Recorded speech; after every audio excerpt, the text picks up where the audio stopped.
the sands of Egypt, the British 8th Army prepares for what history will record as the 7th Battle of Libya. Planning the action, General Montgomery and Air Vice Marshal Cunningham.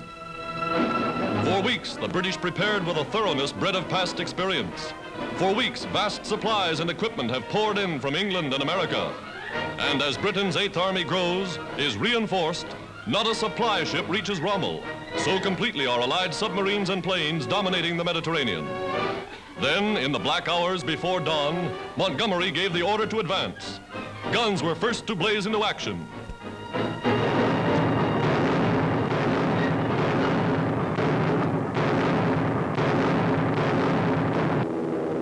Daybreak, and squadrons of Allied fighter planes take to the skies. The most powerful air fleet ever unleashed in the Middle East.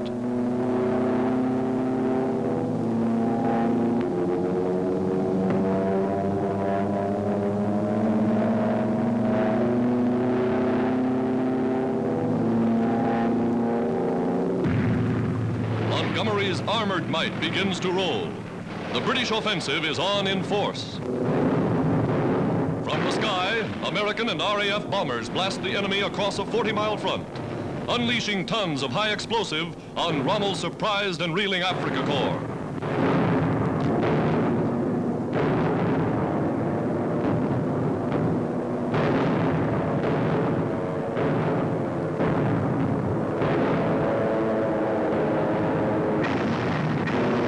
Relentlessly, United States bombers press home the attack, concentrating on troop transports and supply lines. Yankee bombardiers and Britons repaying the Nazis for the strafing of helpless civilians who once fled along the choked and bleeding roads of Belgium and France.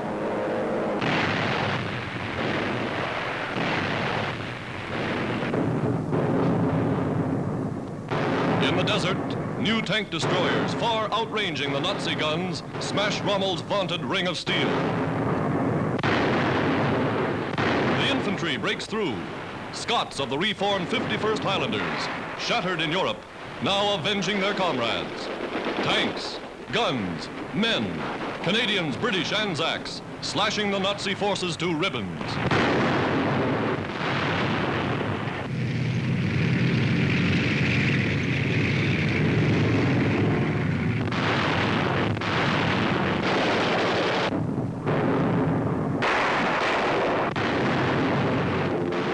So complete is Allied air superiority that the Germans offer little resistance.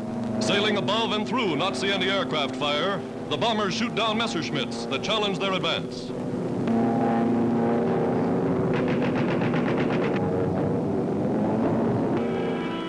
With devastating accuracy, bombs made in the USA spread havoc and destruction, take terrific toll of the shattered Nazi war machine. Outflanked, outgunned, outmaneuvered.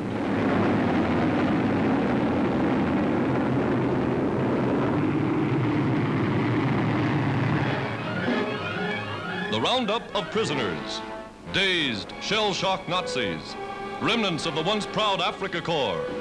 Whole divisions of Italians, abandoned by their German masters, gave up, begged to be captured.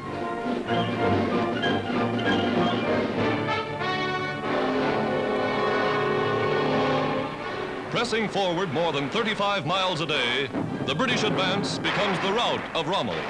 Advancing past battered tanks where so-called Nazi supermen died in frenzied flight. The desert strewn with their dead. Here, the Nazi goal of conquest is buried in the sands of Africa.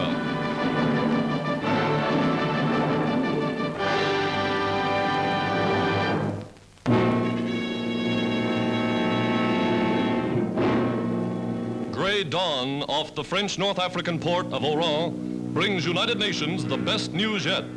A gigantic American invasion force is landing. A second front is at hand. Scenes here at Oran are typical of successful occupations from Algiers on the Mediterranean to Casablanca on the Atlantic. Coastal guns guarding Oran and Mers el Kabir drop a few shells into the harbor. But everywhere, French resistance is hardly more than a gesture.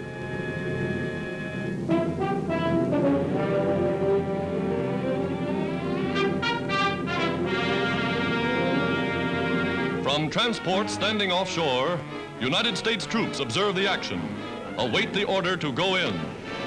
They go in armored snub-nosed assault boats, well protected from fire.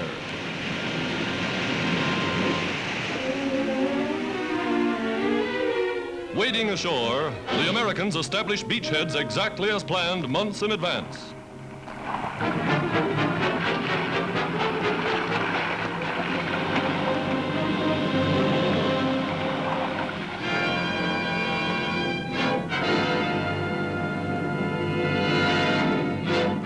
Supplies and equipment follow with a miracle of coordination and efficiency. Everything is carried out according to schedule. Losses to French shipping are slight. French casualties during sporadic engagements are treated by American first aid and Navy doctors.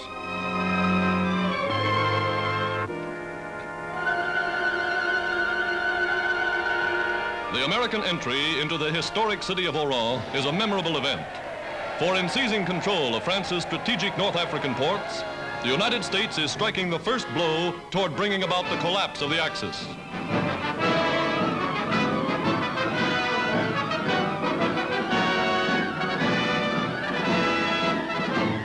Troops first bombard the natives with leaflets printed in French, bearing a message from President Roosevelt.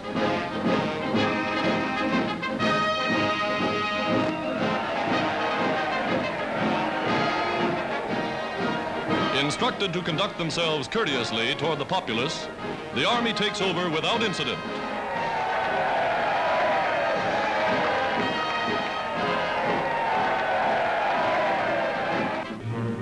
A French hero of another war is honored. Americans have always been friends of France. French soldiers await only the call from loyal countrymen to align themselves with forces against the Axis.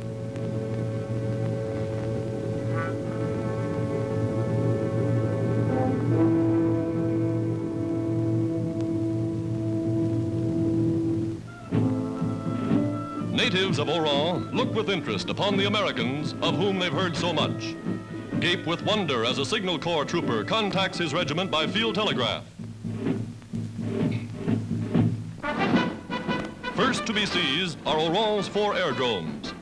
Paratroops took over Blida and Maison Blanche, the principal fields in Algiers. Consolidating their positions, United States mechanized units moved quickly to cut railway lines and highways, to join United States forces in the northwest with the British in Libya. For with the Axis thrown out of Africa, one prong of Hitler's pincers to strangle the Middle East is utterly destroyed. Of far greater significance, when the United Nations hold North Africa, the Axis will be open to attack from Sicily to Murmansk. African oil tanks are in Allied hands. Power plants are taken over.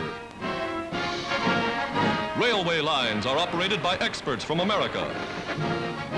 Trucks can now haul supplies overland. Down the excellent coastal highway, American infantrymen swing along on the road to Tunisia, the last Axis stronghold in Africa.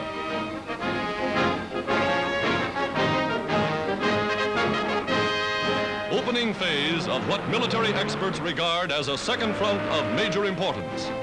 The American occupation of North Africa may well prove to be the turning point of the war.